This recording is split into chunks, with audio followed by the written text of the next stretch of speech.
Hello student, class fifth, good morning all of you. आज हम Hindi reader का chapter number 13 पढ़ेंगे। चैप्टर नंबर 13 जिसका नाम है जब मैंने पश्चाताप किया। इस कहानी में महात्मा गांधी ने अपनी में की गई गलतियों का वर्णन किया और उन गलतियों पर पश्चाताप किया। यानी कि इस कहानी में बताया गया महात्मा गांधी के माध्यम से कि उन्होंने बचपन में जो गलतियाँ की थी उसको उन्होंने समझा, उस पर और उसको स्वीकार करके उसका पश्चाताप किया। So let's we begin today's chapter. 12 साल की उम्र में मैंने नौकर की जेब खर्च में से कुछ पैसे चुराए थे। ये महात्मा गांधी बता रहे हैं।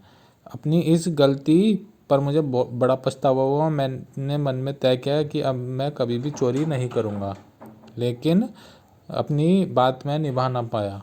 जब मैं 15 वर्ष का था तब मेरे भाई कुसंगत में पड़कर किसी के कर्जदार हो गए। कुसंगत मतलब बुरी संगति।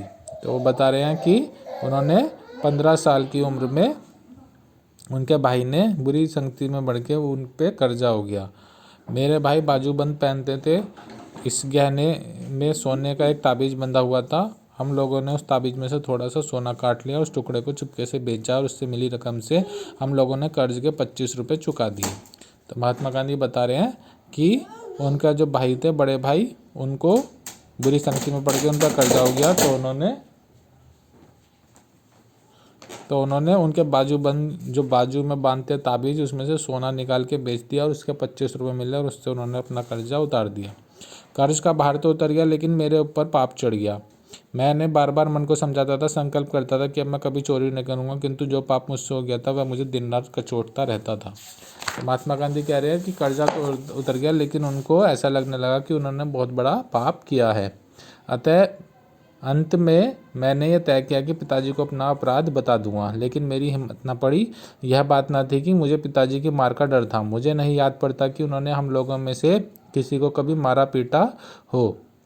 मुझे इस बात का भय था कि मेरी चोरी करने की बात से उन्हें तकलीफ पहुंचेगी, लेकिन मैंने महसूस किया कि मुझे खतरा उठा लेना चाहिए। मैंने पाप को स्वीकार करने का संकल्प किया। स्पष्ट स्वीकार के बिना पाप से छुटकारा नहीं था।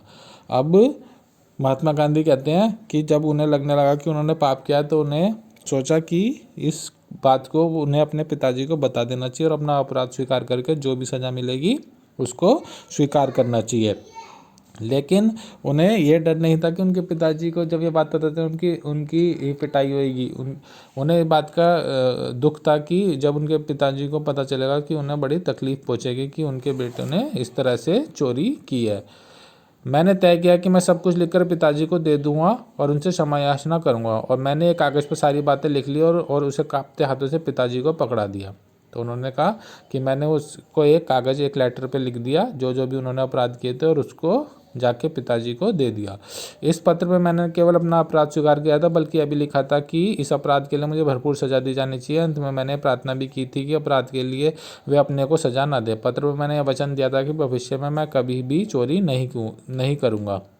तो उन्होंने पत्र में लिख दिया कि उन्होंने क्या क्या अपराध किए थे और यह भी लिखा था कि वो भविष्य में कभी भी चोरी नहीं करेंगे। उन दिनों पिताजी अस्वस्थ थे। वे एक पलंग पर लेटे हुए थे। पत्र पकड़कर मैं पलंग के पायताने पे खड़ा हो गया। पायताने मतलब पैरों की तरह वो खड़े हो गए और अपने पिताजी को वो लेटर दे दिया। उनके पिताजी उस समय बीमार थे, तो वो लेटे हुए उन्होंने जो उनका पत्र था वो ले लिया। पत्र लेकर पिताजी ने लेटे लेटे ही शुरू से अंत तक पत्र पढ़ा। उनके नेत्रों से झरझर आंसू बहने लगे। एक क्षण के लिए उन्होंने आंखें मूंद ली और गहरे विचार में खो गए। उन्होंने पत्र फाड़ डाला और फिर लेट गए। उनका हृदय रो रहा था। मैं भी रोने लगा। मैंने उनकी पीड़ा दिख रही थी। यदि मैं चित्रकार होता तो इस पूरे दृश्य का चित्र बना डालता। आज भी ये दृश्य मेरी स्मृति में ज्यों का त्यों बसा हुआ है। मैंने सोचा था पिताजी नाराज हो जाएंगे, मुझे बुरा बुला कहेंगे और माथा धुनेंगे लेकिन आश्चर्य कि वे बिल्कुल शांत रहे। मैं समझता हूँ कि ऐसा मेरे स्पष्ट स्वीकार करने का कारण हुआ। मैंने पिताजी से अपना पाप कबूल कर लिया। इस बात ने उन्हें मेरी ओर से आश्वस्त कर दिया और उनका हृदय मेरे प्रति प्रेम से भर उठा। तो जब उनके पिताजी ने वो पत्र पढ़ा तो उन्होंने पत्र पढ़ के उनकी आंखों से आंसू बहने लगे। और गांधी जी कहते हैं कि वो भी अपने पिता को रोता हुआ देख के उनको भी रोना आ गया और वो भी रोने लगे। उन्हें लगा कि उनके पिताजी उनको डांटेंगे और उनकी पिटाई करेंगे, लेकिन उनके पिताजी बिल्कुल शांत रहे और उन्होंने समझ लिया कि वो गांधी जी जो है उन्हें अपने गलती का एहसास है और वो भविष्य में कभी इस तरह की चोरी नहीं करेंगे। और उनके पिताजी का हृदय गांधी जी की तरफ से प्रेम से भर उठा। तो इस कहानी के इस चैप्टर के आपको टिक राइट, फिलअप और टिक राइट और फिलअप ये आपको PDF में सेंड कर दी जाएंगे। ये दोनों चीज़ आपको अपनी कॉपी में करने हैं। Thank you, have a nice day.